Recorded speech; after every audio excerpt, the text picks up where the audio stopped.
વિદ્યાર્થી મિત્રો, આપણે અગાઉનો લેક્ચર નંબર લગભગ 7 ની અંદર કળાપ સૂત્ર છેલ્લે જોયેલું અને મેં તમને કહેલું કે ભાઈ કળાપ સૂત્રને કોષનું પાવર હાઉસ એટલે કે શક્તિ ઘર કહે છે. કારણ છે કે શક્તિ નિર્માણની જે ક્રિયા છે એ કળાપ સૂત્રની અંદર છે. કળાપ સૂત્રમાં સંગ્રહાય છે અને જ્યારે કોષને જરૂર પડે છે ત્યારે કળાપ સૂત્ર દ્વારા એ શક્તિ આપવામાં આવે છે. પણ મિત્રો, એ શક્તિ કયા સ્વરૂપે? તો એટીપી સ્વરૂપે. એટીપી નું આખું નામ છે એડિનોસાઇન ટ્રાઇફોસ્ફેટ, મતલબ કે ફોસ્ફેટના 3 અણુઓ છે. હવે કેવી રીતે બનેલા છે એનું બંધારણ શું છે અત્યારે હાલ આપણો પ્રશ્ન નથી. તમારે માત્ર એટલું યાદ રાખવાનું છે કે આપણા શરીરમાં શક્તિના ચલણ તરીકે, ઉર્જાના ચલણ તરીકે એટીપી નામનો કોઈ ઘટક છે. એટલે એમ કહીએ કે એટીપી એ શક્તિ સબળ સંયોજન છે, તો એ ખોટું નથી. એમાં ઠાસોઠાસ શક્તિ ભરેલી છે. શક્તિ સબળ સંયોજન કોણ? એટીપી, એડિનોસાઇન ટ્રાઇફોસ્ફેટનો અણુ. આપણે જાણીએ છીએ કે આપણા શરીરમાં વિવિધ પ્રકારની જૈવિક ક્રિયાઓ થતી હોય છે. આ જૈવિક ક્રિયાઓ માટે શક્તિની જરૂર હોય છે. અહીંયા મેં મુદ્દો લખ્યો છે, કોષમાં રાસાયણિક ક્રિયાઓ માટે ઉર્જા જરૂરી છે. એટલે વિવિધ રાસાયણિક પ્રક્રિયાઓ, જૈવિક ક્રિયાઓ માટે જરૂરી ઉર્જા એ એટીપી સ્વરૂપે એ મેળવતા હોય છે. ક્યાંથી મેળવે? કળાપ સૂત્રમાં.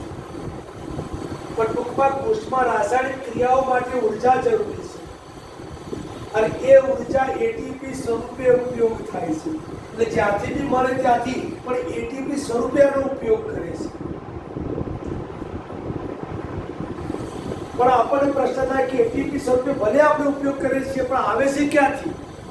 તો એ મુદ્દો લખ્યો છે કે કેટલીક ક્રિયાઓમાં ઉર્જા મુક્ત થાય છે. આપણી ચોપડીમાં આ રીતે લખેલું છે કે કેટલીક ક્રિયાઓમાં ઉર્જા મુક્ત થાય છે. કયા સ્વરૂપે? એટીપી સ્વરૂપે. કઈ ક્રિયા એવી હોઈ શકે? ઉલ્લેખ નથી આપણી ચોપડીમાં, પણ ધોરણ 10 માં છે. શ્વસન નામની એક જૈવિક ક્રિયા છે. આપણી દેહધાર્મિક ક્રિયા, પોષણ, શ્વસન, હલનચલન, પ્રજનન વગેરે જેવી ક્રિયા શ્વસન. અને ત્યારે કોષમાં ગયેલો ઓક્સિજન મંદ દહન પામીને શક્તિ નિર્માણની ક્રિયા કરે છે. એટલે એને કોષીય શ્વસન કહેવામાં આવે છે. અને એ શક્તિ નિર્માણ જે થાય છે તે એટીપી સ્વરૂપે આપણા કોષમાં કળાપ સૂત્રમાં સંગ્રહવામાં આવે છે. એટલે આ મુદ્દાનો મતલબ એ થાય કે કેટલીક ક્રિયાઓમાં ઉર્જા મુક્ત થાય છે. કઈ ક્રિયાઓ? તો એ કઈ ક્રિયા છે? શ્વસન ક્રિયા. તમારે આટલું યાદ રાખો, જ્યાં લખવાનું નથી, સમજવા માટે. પ્રશ્ન થાય કે કેટલીક ક્રિયાઓ એટલે કઈ ક્રિયા? તો એ શ્વસન જેવી ક્રિયાઓમાં ઉર્જા મુક્ત થાય છે. એટીપી માં સંગ્રહિત ઉર્જાનો ઉપયોગ શરીરમાં નવા રાસાયણિક સંયોજન બનાવવા માટે અને યાંત્રિક કાર્યો કરવા માટે થાય છે. એ વાત આગળ કરી કે જે વિવિધ ક્રિયાઓ આપણા દેહમાં થાય એ બધી એટીપી સ્વરૂપે સંગ્રહાયેલી જે અણુ છે એમાંથી ઉર્જા મેળવીને થતું હોય છે. અને એટીપી સ્વરૂપે ક્યાં સંગ્રહાયેલું હોય છે? આપણા કળાપ સૂત્રની અંદર. ગઈ વખતે કહેલું કે કળાપ સૂત્રની ક્રિસ્ટી અને ક્રિસ્ટીની વચ્ચે આધારક અને એની અંદર આ અણુઓનું નિર્માણ થતું હોય છે, ત્યાં સંગ્રહાયેલું હોય છે. એ એટીપી કળાપ સૂત્રની અંદર સંગ્રહાયેલું હોય. કળાપ સૂત્રને આપણે કોષનું પાવર હાઉસ यानी कि शक्ति घर तरीके ओळखीए छे। एनी आकृति वगैरह આગલા લેક્ચરમાં મૂકવામાં આવેલી છે।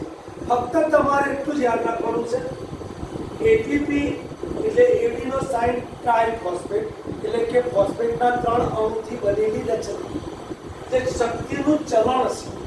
આપણા શરીરમાં શક્તિ નિર્માણ થાય એટીપી સ્વરૂપે, શક્તિ વાપરી જાય એ પણ એટીપી સ્વરૂપે, એટલે સંગ્રહિત થાય, વાપરવામાં આવે એ બધામાં એટીપી. ક્યાં ઉત્પન્ન થાય? શ્વસન જેવી જૈવિક ક્રિયાઓમાં, રાસાયણિક પ્રક્રિયાઓની અંદર. અને ઉપયોગ ક્યાં થાય? તો આપણે જૈવિક ક્રિયાઓ કરીએ વિવિધ, એની અંદર પણ એનો ઉપયોગ થાય છે. અને સંગ્રહાય છે ક્યાં? તો કણાવ સૂત્રની અંદર. આટલું તમારે એટીપીની નોંધ તરીકે યાદ રાખવાનું છે. ત્યાર પછી આપણા પાઠના અંતિમ ચરણ તરફ જઈ રહ્યા છે ત્યારે કોષની અંદરની અંગિકાઓ વિશે ભણી રહ્યા છે. આપણે અગાઉ અંગિકાઓ જુદી જુદી ભણ્યા. ગોલ્ગીકાય, અંતઃકોષ રસજાળ, લાઇસોસોમ, કણાવ સૂત્ર. એવી જ એક બીજી અંગિકા કોષની અંદર છે, રંજક દ્રવ્ય અથવા તો રંજક કણ તરીકે ઓળખીએ. રંજક દ્રવ્ય કણ અથવા તો દ્રવ્ય શબ્દ મૂકો એટલું કહે, રંજક દ્રવ્ય કણ. અને આ જે છે રંજક દ્રવ્ય કણ, એ વનસ્પતિ કોષનું આખું લક્ષણ છે. એટલે માત્ર વનસ્પતિ કોષમાં જોવા મળે છે. પ્રાણી કોષમાં રંજક દ્રવ્ય કણ જોવા મળતું નથી.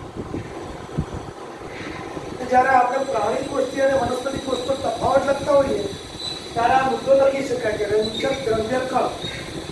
પણ ચોપડીમાં ભૂલ છે એવું તો નહીં કહું, પણ એને બે જ રંજક દ્રવ્ય કણનો બતાવેલા છે, રંજક કણ અને રંગવિહીન કણ. અને હરિત કણને રંગકણની અંદર લઈ દીધી છે. પણ તમે જો ગાયકનું અધ્યયન કરતા હો તો એની અંદર ઉલ્લેખ કરેલો છે, એને આકૃતિની નીચે સામાન્ય ઉલ્લેખ કર્યો છે. એટલે મેં સીધા 3 પ્રકાર જ બતાવી દીધા કે રંજક દ્રવ્ય કણના 3 પ્રકાર છે, રંગકણ, હરિતકણ અને રંગવિહીન કણ.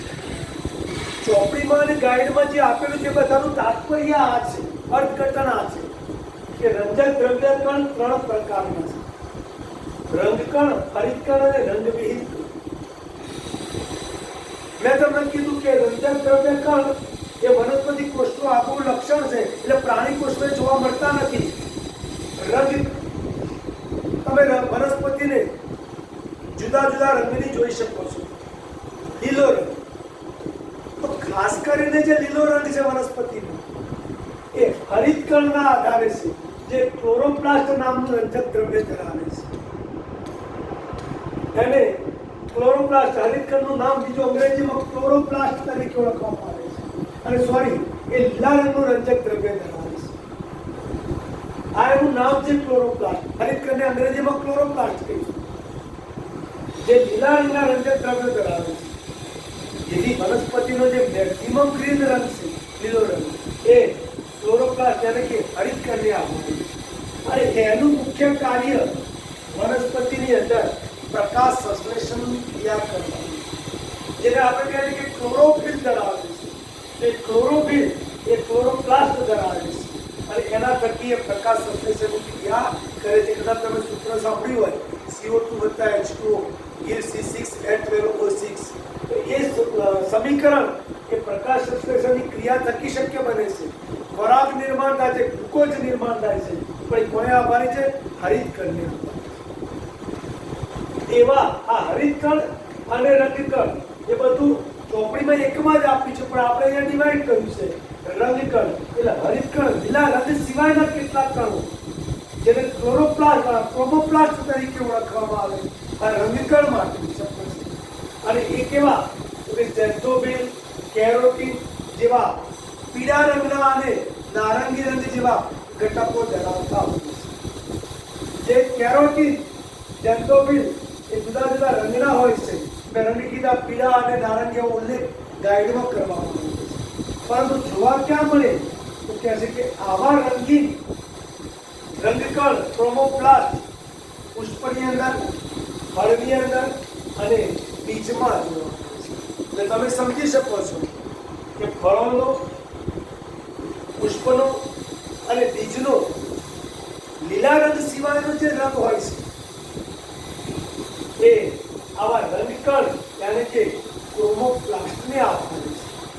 એટલે તરત જ એ હરિતકણથી રંગકણ જુદા છે એવું તરત જ આપણને સ્પષ્ટ થઈ જાય, ખ્યાલ આવી જાય છે. પણ આ બધા પ્રકારો રંજક દ્રવ્ય કણના છે. એટલે ત્રણે આઈટમને રંજક દ્રવ્ય કણ કહેવાય. બીજો પ્રકાર રંગવિહીન વનસ્પતિમાં હરિતકણ, રંગકણ સિવાયના ત્રીજા પ્રકારના કણો રંગવિહીન કણો નથી. તે લીલા નથી, કે પીળા, કે નથી તે બદામી કે અન્ય કોઈ કલરના, રંગ વગરના છે. જેને અંગ્રેજીમાં લ્યુકોપ્લાસ્ટ તરીકે ઓળખવામાં આવે છે. અહીંયા લખી જ આપણે કે કેવા છે, રંગહીન છે, કોઈ પ્રકારનો રંગ ધરાવતા નથી. અને એ ખોરાક સંગ્રહી એટલે અમુક પદાર્થોનો સંગ્રહ કરવાનું કાર્ય કોષની અંદર કરતા હોય છે. એ પણ રજત દ્રવ્ય કણનો જ પ્રકાર છે. આ બધાના રચનાની વાત કરીએ તો આપણી ચોપડીઓમાં, ભૂતકાળમાં જૂની ચોપડીઓમાં આ બંનેની બહુ જાજી રચના નથી આપી. ઘણું ખરું તે બધા સેમ રચના ધરાવતા, પણ હરિતકણ અહીંયા જે દોર્યું છે આમ રંજક કણ કહેવાય, પણ ખાસ કરીને ભૂતકાળથી પણ એ હરિતકણ તરીકે ઓળખાતી રચના છે. જે મહદઅંશે આકારમાં, રચનામાં કળાસૂત્ર જેવી બાહ્ય દેખાવમાં દંડાકાર જેને કહેવાય, નળાકાર જેવી રચના છે. એ પણ પટલમય અંગિકા તરીકે આપણે ઓળખી શકીએ. બેવડું આવરણ એના ફરતે ધરાવે છે અને એની રચનાની અંદર મુખ્ય બે ઘટકો જોવા મળે છે. એક આ થપ્પીઓ જેવી રચના અને બાકીનો થપ્પીઓ સિવાયનો જે ભાગ છે, ખાલી જગ્યા અવકાશ, એ આધારક તરીકે ઓળખાય છે. આ થપ્પીઓ જેવી જે રચના છે, આખા સમગ્ર થપ્પીને થાઇલેકોઇડ એટલે કે ગ્રાના તરીકે ઓળખાય છે. અને એનો પ્રત્યેક એક એકમ લેવો હોય કોઈ એકમાંથી ગ્રાનાના એક ટુકડાને અથવા થપ્પીના એકમને તેને ગ્રેનમ તરીકે ઓળખાય. એટલે એનો મતલબ એવો થાય, ચોપડીમાં ક્યાંય ઉલ્લેખ નથી, પણ મેં એવો મતલબ કર્યો છે કે એક હોય તો ગ્રેનમ અને એનાથી સંયુક્ત થપ્પી બને તો એ ગ્રાના એટલે કે થાઇલેકોઇડ તરીકે આપણે એને ઓળખીશું. જ્યારે પ્રકાશ સંશ્લેષણની ક્રિયા હરિતકણની અંદર થાય છે ત્યારે બે તબક્કા જોવા મળે છે. ચોપડીમાં નથી, પ્રકાશ તબક્કો અને અંધારક તબક્કો. એટલે કેટલાક બાળકોને એવું થાય કે અંધારામાં એટલે કે રાત્રે થતી પ્રક્રિયા, ના એવું નહીં. પ્રકાશનો ઉપયોગ કરીને પ્રોસેસ કરી ખોરાક બનાવવાની એ પ્રકાશ તબક્કો. પણ પછી બાકીની પ્રકાશનો ઉપયોગ ન થતો હોય અને ખોરાક નિર્માણની પ્રક્રિયામાં આગળની તબક્કો એ અંધારક તબક્કા તરીકે ઓળખવામાં આવે છે. ત્યારે એ પ્રકાશ તબક્કો અને અંધારક તબક્કો આ બંને પ્રક્રિયાઓની અંદર થતો હોય છે. આ બે ઘટકોની અંદર એ પ્રોસેસ થતી હોય છે અને એ રીતે હરિતકણ દ્વારા એટલે કે ક્લોરોપ્લાસ્ટ દ્વારા પ્રકાશ સંશ્લેષણની ક્રિયા તેને ખોરાક બનાવે છે. અને એટલે જ મારે કહેવું છે કે હરિતકણને કોષનું રસોડું કહેવાય છે. પેલા કળાસૂત્રને આપણે પાવર હાઉસ કહેતા હતા, અહીંયા હરિતકણને કોષનું રસોડું કહેવાય છે. કેમ? હવે ખ્યાલ આવ્યો કે હરિતકણની અંદર આધારક અને ગ્રાના આવા બે સ્પષ્ટ ભાગ છે. પ્રકાશ સંશ્લેષણની પ્રક્રિયા દરમિયાન પ્રકાશ તબક્કો અને અંધારક તબક્કો એ એની અંદર થતું જોવા મળે છે. એ બે તબક્કા દરમિયાન પ્રકાશ સંશ્લેષણની ક્રિયા થઈને હરિતકણ ખોરાક બનાવે છે, ખોરાકનું નિર્માણ કરે છે અને માટે હરિતકણને કોષનું રસોડું તરીકે ઓળખવામાં આવે છે. એટલે વિદ્યાર્થી મિત્રો, મુદ્દા તમારી સામે લખેલા જ હતા. તમને એવું લાગે તો સ્ટડી કરી વારંવાર વાંચી શકાય, નોટ્સ બનાવી શકાય, લખી શકાય. હવે આ પાઠનું છેલ્લું ચરણ, પાઠનું નામ છે કોષ ને કોષીય અંગિકાઓ વિશે આપણે ભણી રહ્યા છીએ ત્યારે છેલ્લી કોષીય અંગિકા રસધાની છે.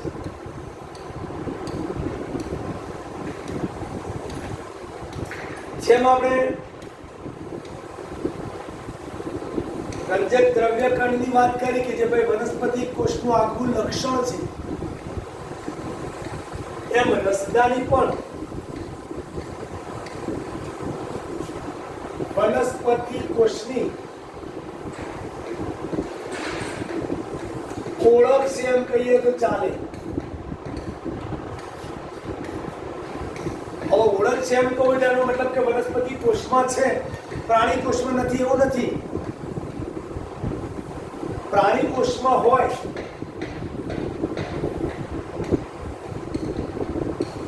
પરંતુ એ હંગામી ધોરણે હોય ખરી, પરંતુ હંગામી ધોરણે એટલે કે થોડાક સમય માટે હોય પાછી અદ્રશ્ય થઈ જાય, જરૂર પડે ત્યારે પેદા પણ થઈ શકે.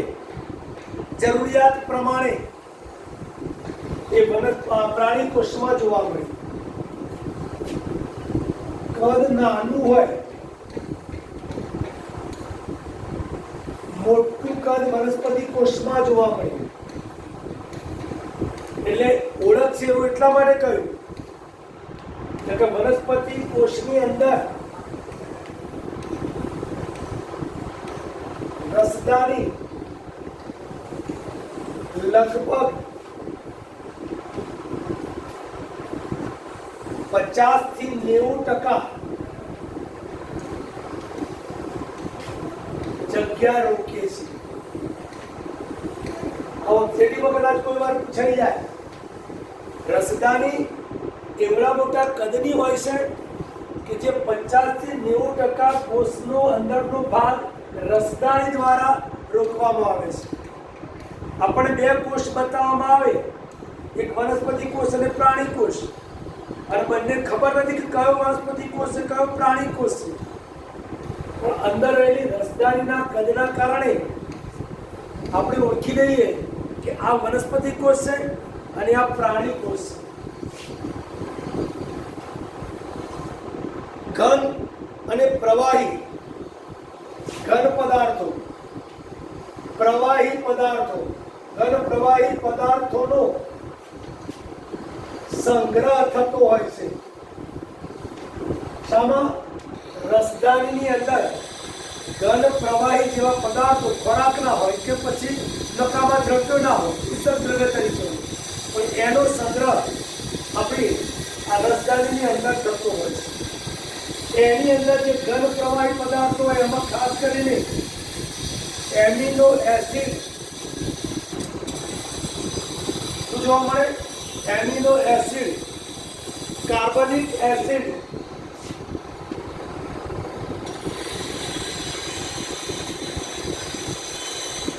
એમિનો એસિડ, કાર્બનિક એસિડ અને પ્રોટીન્સ તેમજ શર્કરા